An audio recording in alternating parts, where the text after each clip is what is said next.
Hello, wonderful school counselors. I hope you're doing great.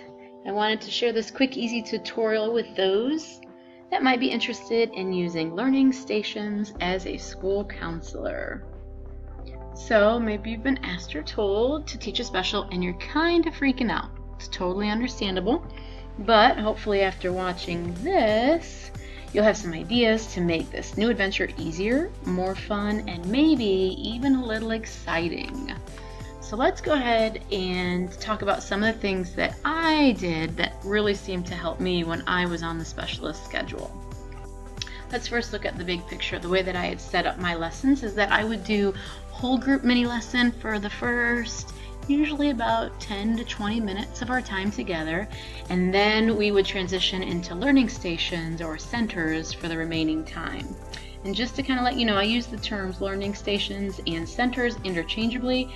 To me, both learning stations and centers are small group areas set up around the classroom where kids can work independently.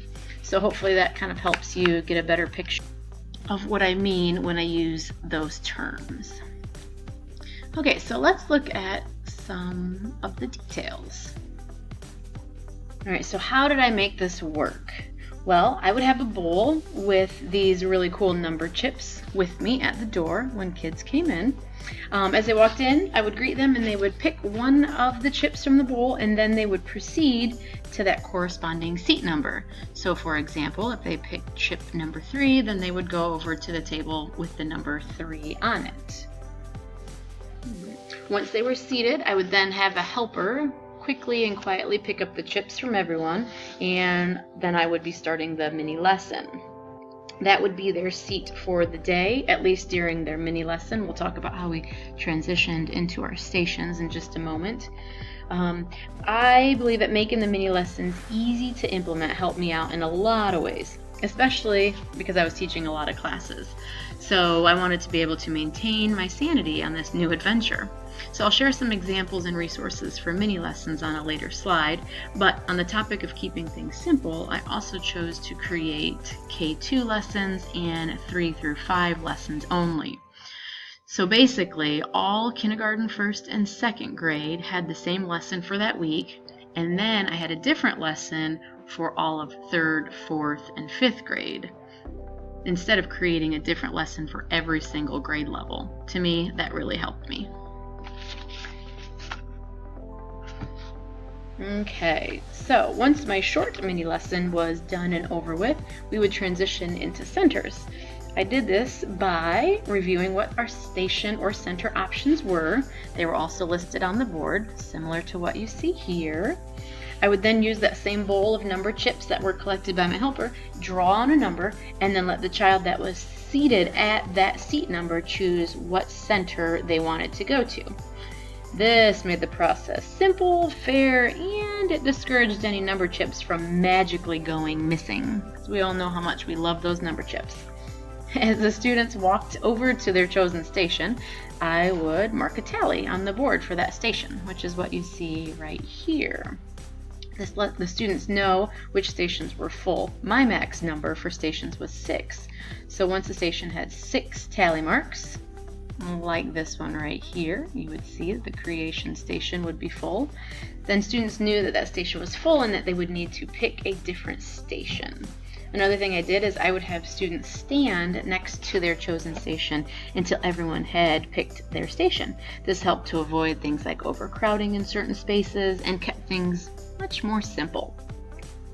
Once most of students had picked their stations, I'd go ahead and let them get started. They were allowed to do any of the activities available to them in that center, and then I would float around the room to monitor and see how things were going. I also found it very important to leave time for cleaning up and lining up. This was very helpful. So what I did is I would give students a 4-minute warning until cleanup, and then a 2-minute warning until cleanup. And then I would actually give them about 3 minutes to clean up and get lined up. Of course, the station that was cleaned up and quiet the quickest would be the station that got to line up first. There's a lot of free timers online, so if you have projectability, I don't know if that's a real word, but that's what I call it, and we'll talk about that next. It might be really helpful to have a visual timer projected on like your screen or your whiteboard. All right, so let's look at some more tips or ideas.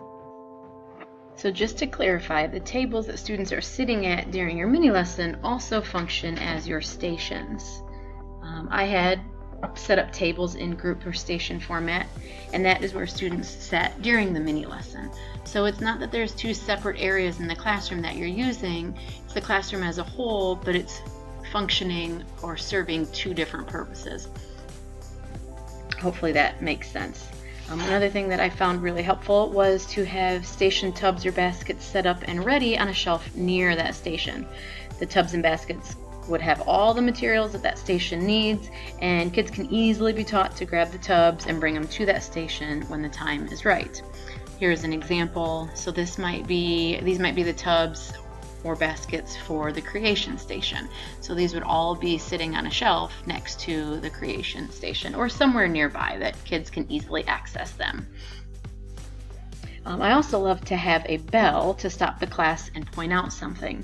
So whether it be to give them a compliment, or maybe a station was using great teamwork skills, or if there's even a problem-solving situation that has arisen, I would ring the bell and everybody would know to freeze, look at me, and we would either have a conversation and problem solve maybe a situation that was happening at a station as a class, or I would be able to give them a compliment for using some type of positive pro-social skills.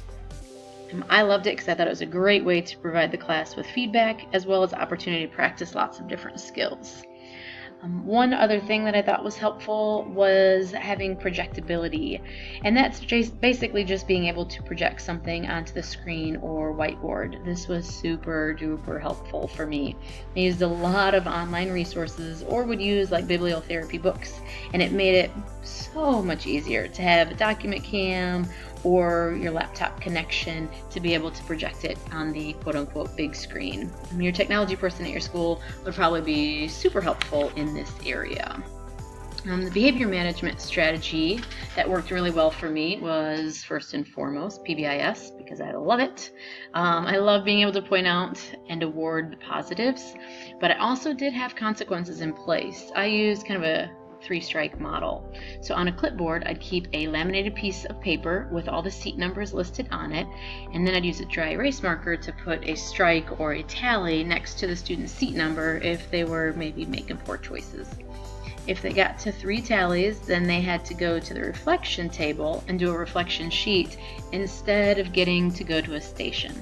Kids loved getting to do stations, so I felt like this was really, really effective. Also, I would keep the station titles in locations and mostly the activities the same. Sometimes I'd maybe swap out or replace some items or add something a little different, but overall, I like to keep things the same. I feel like it really helped the students to know what to expect and gave them something to look forward to. So these are just kind of some tips and ideas that really helped me. Now let's look at some ideas for our stations or centers. So these were some of the stations that I had. Excuse me. When I was trying to come up with station ideas, I tried to think of different skills or coping strategies that could really help students be more successful. And then I tried to create stations that allowed students to practice these different skills or strategies. So these are the ones I came up with. And then I also have some of the supplies and materials listed. So let's look at this list. I had the problem-solving station, and some of the supplies or materials that I would have in there would be puzzles, even combination locks, mind puzzles such as this, mazes, different types of mazes.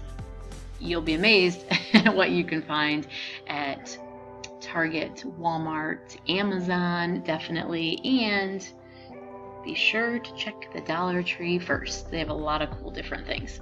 I also had a journaling or mindful coloring station. Some of the things that I would have there: colorful paper, lined paper, pens, pencils, crayons, markers, mindful coloring pages for kids. I mean, you'd be surprised at how many you can get online for free. So don't be afraid to look for free stuff first. I also had a social skill play station. That is where they would actually interact with each other and show pro-social skills in both winning and losing. some of the games I would have there: Connect 4, Jenga, Candyland, or if you have those wonderful counseling games in your office that you don't always have time to get to use, this is a great time to put those in one of your stations. Then I also had the creation station, and this is where they would use their imagination to try to create, and in essence having to problem solve, because the blocks or the deck of cards didn't always work out and didn't always let them build the thing that they wanted to build it. So it was a really cool station to watch. So I would have things like Legos, obviously blocks, decks of cards. You might want to check maybe some of your kindergarten classrooms for some supplies that they're maybe not using. Even though it sounds very young, you'd be amazed at how many 5th graders absolutely love the creation station. And then another suggestion, now this would be one that you would have to change pretty regularly, would be your mini lesson station. So basically having an activity that ties into the mini lesson that you had just taught. So again, that one needs to be changed a little bit more often. All right, and then let's look at some ideas for mini lessons. These are just some of the resources that I would use. Books. I love them. We probably all have a plethora of them in our counseling collection and don't always have time to get to or use all of them. So this is a great way to, if you have projectability where you have like an overhead or document cam and you can show it on the big screen, it lets everybody see the pictures and it makes things much more simple. YouTube is another great place. Let's see, they have tons of good videos. I'm sure you've probably already checked some out and used a lot of them. I just warn you, make sure you preview the whole video first. No need for surprises on that one. And then there is a cool website called Counseling with Heart, and they have free video books as well as digital books. They're really awesome. And this is actually a page from their website. When I say video books and digital books, they're actually two different things, and if you go to their website, you can kind of see the difference. One is the story is being read by somebody else. The other is it's literally just the book in a digital format, so you can kind of turn the pages or click to turn the pages and you would read it aloud, or maybe have some of the students help with that. Another website that you have probably heard of is the wedolisten.org. That is where Howard B. Wigglebottom hangs out, and this is what his website looks like. If you go up here where it says books and something else, can't really read that, you can click on it and it will take you to a lot of free video books. And here is my plug for mindfulness, because I do love some mindfulness. But if you use the website Go Noodle, they have a whole category. I would click on this at the top of the page. You'll see this that says categories, and then mindfulness will come up, and you can click on each one of these topics and there will be a number of videos that go along with that. It's a great way to introduce mindfulness both to students and teachers. It's super simple. Most teachers are using Go Noodle, so they would probably have no problem navigating to that website, and then if you just talk to them about the mindfulness links, they can start incorporating that in the classroom too. Okay, I digress. Alright, so you might have a huge undertaking ahead of you, but it really can be a lot of fun and a little exciting too. So, some positive things to be thinking about. So the good thing is you only have to create 2 mini lessons a week or rotation. It's like we talked about earlier, you can do the same lesson for kindergarten 1st and 2nd, and you can do the same lesson for 3rd, 4th, and 5th. Another good thing about this is that you really do get to know the kids and they really do get to know you. You don't have to try to schedule your classroom guidance lessons anymore, so that should free up some time. And also the fact that kids are learning and practicing these awesome coping strategies, relationship skills, all while having fun. Pretty good stuff. Alright, that's all for now. I hope everyone has a wonderful day and a great adventure. And if you have any questions, you can let me know. Thanks so much. Have a great day.